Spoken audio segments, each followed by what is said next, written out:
direi di andare subito col bollettino. Totale tamponi sono 888.273 e andiamo nella direzione dei 900.000 tamponi, come vedete, no? Sono esattamente rispetto a ieri 5.894 in più. Il numero dei positivi sono 19.250.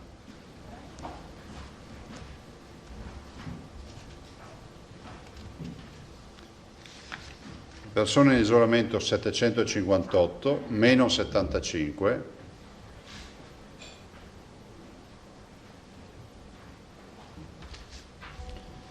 I ricoverati sono 221, meno 2, dei quali Covid 30.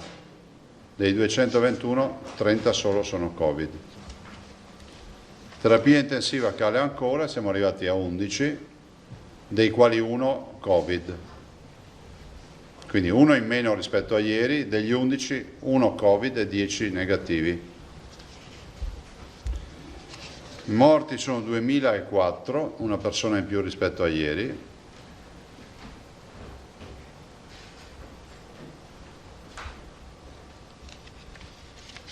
(1425 in ospedale dei 2004).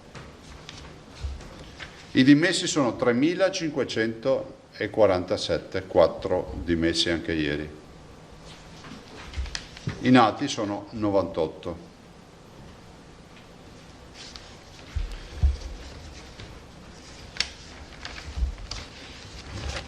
Due brevi considerazioni per poi lasciare la parola al professor Baldo. Noi stiamo lavorando, invieremo peraltro al CTS una proposta per i trasporti. Ne abbiamo già inviata una per il trasporto pubblico, per il trasporto privato, quindi stiamo parlando di autobus privati, NCC, taxi. E invieremo, e stiamo inviando in mattinata, sempre al Comitato Tecnico Scientifico, anche una proposta di ordinanza per il trasporto pubblico locale. Ovvio è che questa è un'ordinanza più impegnativa perché comunque va a cozzare con DPCM, perché vorremmo portare la filosofia del fatto che si possano caricare e quindi far accomodare nei treni piuttosto che nei pullman persone pari alla capienza del mezzo senza riduzioni purché abbiano la mascherina, quindi come accade in giro per l'Europa peraltro, no? In giro per l'Europa voi sapete che non c'è stato questo atteggiamento di dimezzare i posti a sedere, ma si è adottato il sistema della messa in sicurezza dei cittadini. Del resto è anche vero che in un'auto, ovviamente in maniera rispettosa della capienza, delle persone non congiunte, quindi non conviventi, e che quindi non vivono assieme, possono tranquillamente fare un viaggio assieme, che sia un'auto da 5 persone piuttosto che un van, eccetera, purché abbiano la mascherina. Allora non si capisce per quale motivo in auto degli estranei possono circolare assieme e restare all'interno dello stesso abitacolo con la mascherina e in un autobus e in un treno no. Quindi la filosofia di questa richiesta che facciamo al Comitato Tecnico Scientifico va in questa direzione. E rispetto agli assembramenti continuo a dire che il virus c'è, se poi sono pezzi di virus o virus ancora con alta virulenza, ce lo diranno i laboratori, ce lo diranno gli scienziati. Avete visto che dalla sperimentazione presentata dal dottor Rigoli su 60.000 tamponi presi in esame, 270 se non ricordo male erano quelli positivi del 1° di giugno. Ecco, su questi tamponi è stata fatta la validazione verificando in laboratorio il numero delle amplificazioni e si è visto che sono tutti tamponi che hanno necessità di oltre 30 amplificazioni per cominciare a intravedere il virus. Come dice il dottor Rigoli, probabilmente sono pezzi di virus, non è il virus con la virulenza che abbiamo conosciuto. Passo la parola alle domande per poi passare la parola al dottor Baldo. Tosato. Buongiorno Presidente. Ieri i 3 leader del centrodestra, Salvini, Meloni e Berlusconi, hanno presentato le candidature alle elezioni regionali. Tra questi candidati, ma insomma devo dire che mai notizia era più scontata e attesa, figura anche lei come candidato del centrodestra unito in Veneto. Allora, le chiederei una valutazione di questa scelta e anche un chiarimento circa l'adesione degli alleati al documento sull'autonomia che lei ha posto come condizione irrinunciabile per la coalizione. Gliela chiedo perché insomma c'è stata l'ufficializzazione con una nota congiunta. Un dettaglio invece che riguarda le sue informazioni: la proposta di ordinanza sul TPL è stata inviata al Comitato Tecnico Scientifico regionale. Ecco. Guarda Filippo, in tutta sincerità, domanda: si va a votare?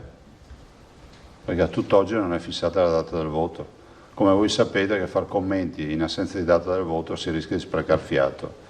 L'abbiamo dimostrato in tutti questi mesi e abbiamo avuto ragione.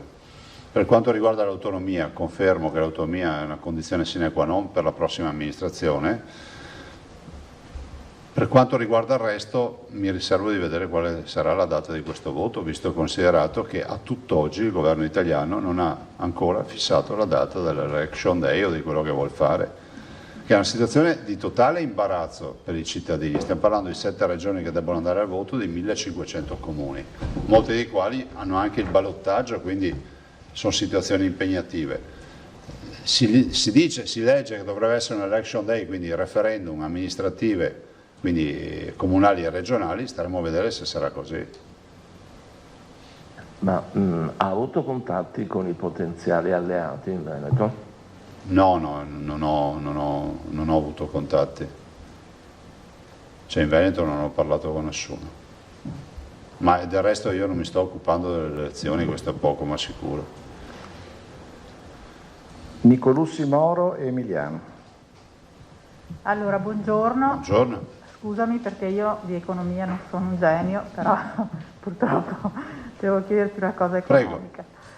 Allora, dunque, a GSM Verona entro il 30 giugno si fonderà con AIM Vicenza, poi insieme dovranno scegliere un nuovo partner industriale tra il colosso lombardo A2A, con cui finora hanno trattato in esclusiva, con offerte alternative da Era Bologna, Irene Reggio Emilia e Trento e Bolzano. La politica regionale in tutto questo fermento da che parte è orientata? Dalla parte della legalità, nel senso che la legalità ci impone di dire che ti occupi delle fusioni se sei un socio. Se non sei un socio vuol dire che non ti devi occupare delle fusioni. Punto. Cioè è inutile che rivendichiamo l'indipendenza e l'autonomia delle società, come quando mi avete chiesto del porto. Ma non esiste grande fratello. Se nomino una persona a rappresentarci che è ex amministratore delegato di grandi aziende anche quotate, va in consiglio di amministrazione e decide se votare sì o no al bilancio, appunto. E se vota no, presenta la sua memoria agli atti. Per quanto riguarda queste cose, noi siamo tutti a rivendicare il fatto che la politica eviti di fare pasticci e altre attività rispetto alle società pubbliche, no? Poi quando non lo fai dico ma Zaia non si occupa delle multi-utility, guardate, o delle fiere, altra roba. Scusate, posso dire, mi piacerebbe pensare che ci sia una realtà fieristica unica in Veneto, ma è un sogno, un desiderio, ma io non ho gli strumenti per andare a convocare l'assemblea di soci e dire facciamo una fusione, e non ce l'ho tantomeno con le multi-utilities, visto e considerato che non abbiamo neanche partecipazioni societarie. Di cosa stiamo parlando? Di chi gioca a Monopoli con le case finte. E sai, questo è un brutto retaggio che è un po' strisciante, no? Di chi rivendica il fatto che ci sia laicità nell'approccio e poi alla fine però c'è sempre questa tentazione di cadere nella Prima Repubblica, dove c'è uno che deve mettere attorno al tavolo tutti e dire tu fai così, cioè queste robe io non le faccio. E questa, posso dire, è garanzia anche di vita tranquilla. Prego. Emiliano. Presidente, buongiorno. Ciao. Ho capito bene, nel trasporto privato con mascherina ma senza distanziamento sul mezzo, Sì. Perfetto. Secondo l'omologazione. 100% di omologazione. Sì, La ringrazio, Presidente. prego. Pubblico, non privato. Anche, ho sentito che parlava però anche Sì, del privato e mi interessava avere il distinguo. Sì, Presidente, buongiorno. Buongiorno. Continuano ad arrivarci parecchie telefonate da parte di telespettatori che hanno problemi con la cassa integrazione. Non arriva, dicono... Guarda, allora, premesso che la cassa integrazione non la eroghiamo noi, questo deve essere chiaro. Noi tutte le pratiche, per la parte che compete alla Regione, la parte istruttoria, le abbiamo fatte in tempi record, cioè ci è riconosciuto a livello nazionale. INPS regionale ha fatto altrettanto, bisognerebbe capire, visto che siamo la regione più virtuosa, non voglio neanche pensare a cosa ci sia in giro rispetto alle altre, per la cassa integrazione, capire chi chiama, che ente ha come riferimento erogatore, perché ad esempio sulla Solimare, ne cito una che riguarda i portuali, si sta sbloccando con non poca fatica la partita, so che forse la metà hanno già avuto la cassa integrazione, so che è intervenuto anche il dottor Pone dell'INPS presso l'INPS nazionale sempre per la partita Solimare, però capite che poi ci sono le realtà di riferimento, quindi se voi avete le realtà di riferimento facciamo una verifica e capiamo se è nel filone di queste regionali oppure se hanno degli interlocutori. Penso quelli della ristorazione che ci hanno contattato più volte, hanno difficoltà, però anche lì è un altro canale. Va bene, grazie. Grazie. Vanfan. Presidente, pochi minuti fa in Consiglio Ciao. regionale, buongiorno, in Consiglio regionale è stato dato comunicazione che la commissione d'inchiesta sulle case di riposo, che era stata votata all'unanimità e lei stesso aveva detto di essere d'accordo, a patto che non fosse un'ingerenza con l'attività della magistratura, ma che comunque un punto sulla situazione, i morti e quant'altro nelle nostre case di riposo andava fatta, non è stata neanche ancora istituita perché ci sono 4, 5, forse 6 gruppi consigliari, tra cui i suoi, che non hanno presentato i nominativi. Avete cambiato idea No. oppure è solo una cosa burocratica? No, assolutamente no. Assolutamente no, ma i proponenti della Commissione hanno presentato i nominativi.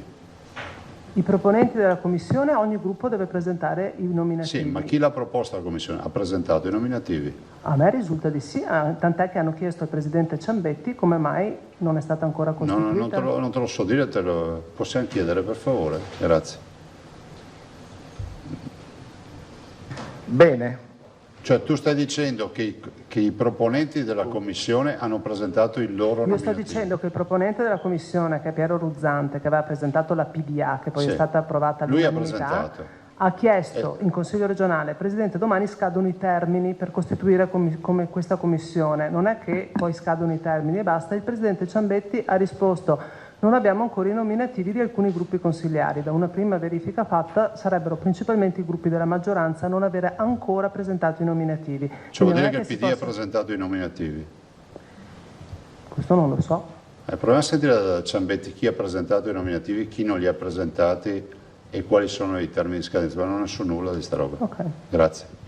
Giacomuzzo e Teodato. E voglio ricordare che rispetto alla Commissione, siccome il Presidente fra l'altro della Commissione deve essere espressione dell'opposizione, è fatto dall'opposizione che dicano, che si mettano d'accordo, cioè se mancano i due, non so, uno, due, quello che è del gruppo di maggioranza, sentiremo, capiremo perché non è ancora stato nominato, però a me risulta che ancora non ci sia neanche il Presidente espresso dall'opposizione, da quello che mi hanno detto. Lo dico perché è giusto essere chiari, a noi va benissimo che ci sia la Commissione, non c'è nessun ostruzionismo, ci mancherebbe, ma vorrei ricordare a tutti i cittadini che la Commissione di indagine, di inchiesta, non so come si chiami, sulle case di riposo, prevede che il Presidente sia espressione dell'opposizione regionale. Quindi non lo dico a te, ma lo dico in generale, che poi non sia colpa nostra se l'opposizione si mette d'accordo per un Presidente. A noi va bene tutto. Partano, facciano tutte le audizioni. Guarda, fra l'altro la Lega ha presentato la lista di persone da audire, no? Tu lo sai, quindi c'è una bella lista. Filippo. Sì, ci sono due iniziative, 2 studi, 2 ricerche che sono stati presentati proprio in questa sede con con tutta l'attenzione del caso, di cui si è persa traccia, ovvero l'indagine genetica condotta dai professori Plebani e Lippi, quella che era rivolta a definire la cinetica del virus, di cui non abbiamo più saputo nulla, e poi la indagine sierologica, la seconda indagine sierologica completa condotta dal professor Crisanti a Vo. Lo dovete chiedere a loro, non sono cose nostre, nel senso che noi abbiamo sostenuto entrambe le operazioni, però materialmente non siamo noi lì a fare le analisi. So che il professor Lippi e Plebani con le due università, in particolar modo il professor Plebani, ha fatto qualche migliaio di test sierologici approfittando dei dipendenti della sanità e altro, e per quanto riguarda il professor Crisanti so che ha fatto i prelievi del sangue, quindi attiverà il sierologico e poi la mappatura del genomica, però mi fermo qui, non so a che punto sono. O meglio, prego? Il professor Plebani diceva che aspettava il via libera della regione per comunicare l'esito del... Ma a me risulta che via libera ce l'abbia, sai i risultati, non c'è problema. Perfetto, allora lo chiamiamo oggi. Sì, Carlo, non avevamo detto questo? Sì, se erano pronti, quando erano pronti potevano tranquillamente comunicare. Io ricordo che forse un mese fa abbiamo detto se hanno i dati li rendano pubblici. In sede di azienda ospedaliera, quindi... Ormai oggi li chiamiamo, sentiamo perché io l'ho chiamato se 2 volte, esitano. ma dice che ha bisogno del via libera della regione. Per cui... Che c'è? Vabbè, adesso glielo ribadiamo. Io ricordo cosa ho detto un mese fa, ho detto, mi ha chiamato Carlo dicendomi che avevano i dati, ho detto fateli divulgare tramite l'azienda ospedaliera, appunto. Poi sinceramente non ho più seguito la vicenda, anche perché sono degli studi che sono assolutamente stati innovativi, altri lo erano, poi vengono superati dal fatto che il tampone non esiste più, che esiste il test rapido. Capite che c'è un'evoluzione in questo mondo che è paurosa, no? Cioè, quando abbiamo iniziato a parlare noi di sierologico era una novità, adesso il sierologico lo vai a fare dall'ambulatorio sotto casa, è cambiato il mondo, poi c'è stato l'appalto nazionale con l'identificazione della nuova ditta, c'è stato il tema del San Matteo a Pavia e quindi con la prima processazione validata, insomma c'è una storia dietro i sierologici. Posso fare una domanda su Treviso? Scusa. Nanico Russi. Prego, poi abbiamo il professor Baldo. Presidente, buongiorno, volevo chiedere, Ciao. puoi avere già un feedback per quanto riguarda il turismo di questa campagna che state facendo dopo questo primo weekend dove evidentemente c'è stato un assalto, parlava di assembramento, come sta andando? Questa poi anche in particolare nei confronti del turista straniero, quanto poi c'è ancora l'idea di un Veneto in emergenza, anche magari a conferma di queste conferenze stampa che teniamo qui tutti i giorni, quanto l'emergenza sta scemando e quindi agli occhi del turista straniero potenziale c'è... Sì, a me non risulta che voi siete positivi nei vostri giornali a prescindere dalle conferenze stampa. Non è che adesso non viene i turisti per colpa delle conferenze stampa, ho letto quello che avete scritto. La conferenza stampa che dà questa immagine di assetto di guerra con l'immagine della protezione civile. Do informazioni ai cittadini, ma immagino anche che a livello internazionale non ci siano, questo non sia un problema dare le informazioni ai cittadini. Vedo invece che le conferenze stampa che facciamo qui diffondono tranquillità e comunichiamo sempre in maniera positiva, perché comunichiamo di una sanità che funziona. Anche oggi salutiamo la TV francese, non so se è ancora qui in sala, è andata, era qui anche prima e non è venuta a chiedermi se abbiamo i morti per strada. Ve li ricordate? Le immagini di Wuhan che facevano vedere che caricavano le persone morte nei furgoni o facevano i ricoveri coatti.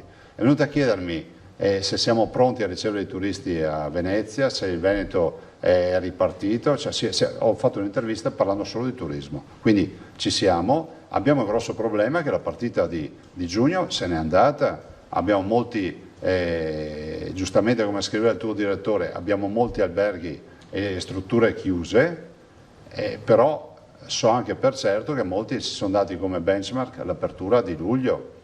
Considerate che i cittadini europei possono circolare più o meno liberamente dopo i primi di giugno. Prima non se ne parlava proprio, siamo andati avanti un mese a parlare dei corridoi, se vi ricordate, siamo andati avanti mesi a parlare di una regia europea. Oggi i cittadini possono circolare, non possiamo pretendere di avere giugno pieno se fino a qualche settimana fa chiedevamo 15 giorni di quarantena in andata e in ritorno ai cittadini europei, cioè vuol dire oggi la quarantena non si fa più, si arriva e quindi contiamo di poter partire con la campagna. Io ho visto ieri sera il piano di comunicazione della campagna nelle TV a livello internazionale, nei media internazionali e a livello locale perché c'è un turismo domestico. Coscienti del fatto che il 66% dei 70 milioni di presenze turistiche del Veneto sono stranieri. E la prima comunità è quella tedesca, che è quella nella quale, pensate, andremo nella TV principale, adesso non chiedetemi il nome, ne andremo nelle previsioni del tempo, che porta bene, no? Perché da noi c'è sempre il sole. Prego? In Germania. E quindi c'è la fascia più seguita e noi saremo lì a parlare di Veneto. Abbiamo queste immagini iconiche, spettacolari di un Veneto che anche noi veneti magari abbiamo visto in maniera anche forse a volte disattenta e cerchiamo di comunicare la bellezza del Veneto, dobbiamo fare squadra tutti. Però ecco, non vedrei la conferenza stampa, che fra l'altro sabato e domenica non si fa, si chiude il 30 con fine mese la conferenza stampa, ma non la vedrei come un elemento ostativo per l'arrivo dei turisti. Sì, poi la faremo alla bisogna, nel senso che poi cercheremo di portare avanti, abbiamo molta comunicazione ancora da fare rispetto ad alcune attività, lo avete capito l'altro giorno con Rigoli, che abbiamo e sono anche importanti. Quando presenteremo dei lavori vi chiameremo, insomma, come funziona nei nostri rapporti. Alda, ho la risposta. Ok? No, grazie a te. Allora, non hanno presentato Amo il Veneto, Forza Italia, Civica per il Veneto, Partito dei Veneti, Veneto Uniti. Fratelli d'Italia non li presenterà. Lega e Zaia Presidente hanno ottemperato. E l'opposizione? Siamo sicuri? Quindi la Lega e Zaia Presidente hanno ottemperato. Ma c'è qua il foglio se volete. Scade comunque domani la presentazione. L'istituzione, la composizione. Sì, Vabbè, comunque sono 24 ore.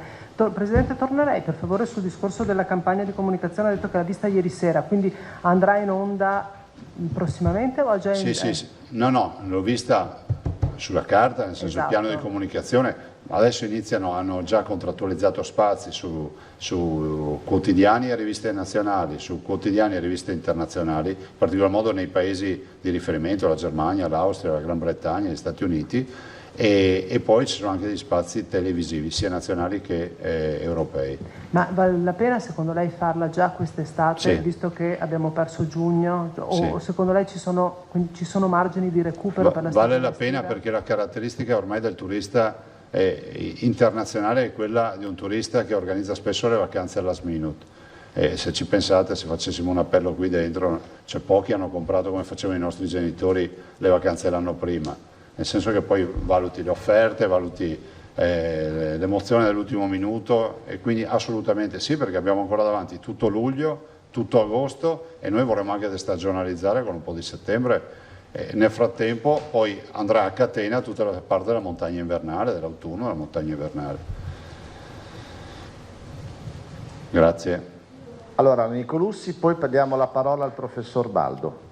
Sì, io non ho più capito come è andata a finire la questione di Treviso, della medicina a Treviso, perché avendo parlato con Roma 10 giorni fa mi era stato detto che c'era sul tavolo l'ipotesi che fosse il MIUR a finanziare il corso di medicina dell'Università di Padova a Treviso con finanziamenti del MIUR, e che questa forma nuova di finanziamento sarebbe poi stata estesa anche all'Università di Bologna, che in questo modo avrebbe potuto attivare un corso di medicina a Rimini, e quindi si superava il problema del finanziamento del Veneto con soldi vincolati ai LEA. Ecco, io da allora non ho più saputo nulla. Avete accettato la proposta? Siete stati convocati? Non so mai fatta. No, se ce l'avessero... Non ne avete mai parlato? No, ne ho sentito parlare, ma qua nessuno ha suonato il nostro campanello e ci ha fatto questa proposta. Vi dico che noi l'unica cosa certa che abbiamo è che andremo in Corte Costituzionale a difendere il nostro provvedimento. Questo da un punto di vista meramente tecnico e giuridico. Da un punto di vista sostanziale, l'anno accademico per noi si apre 2020-2021 con le 60 matricole. Se poi il MIUR decide, per evitare il dibattito a livello di Corte Costituzionale, decide di tacitare questo dibattito, a me sono concesso che magari a noi vada bene sta roba, e di tacitare questo dibattito e quindi proporre una revoca del provvedimento paghino, cioè siamo qua. Ma a voi andrebbe bene questa soluzione eventualmente? Noi non abbiamo proposto nulla, è come il MES, cioè, a voi va bene il MES, non devo mica decidere io se va bene, è il governo che deve decidere se va bene il MES e poi ci dirà se hai soldi o no.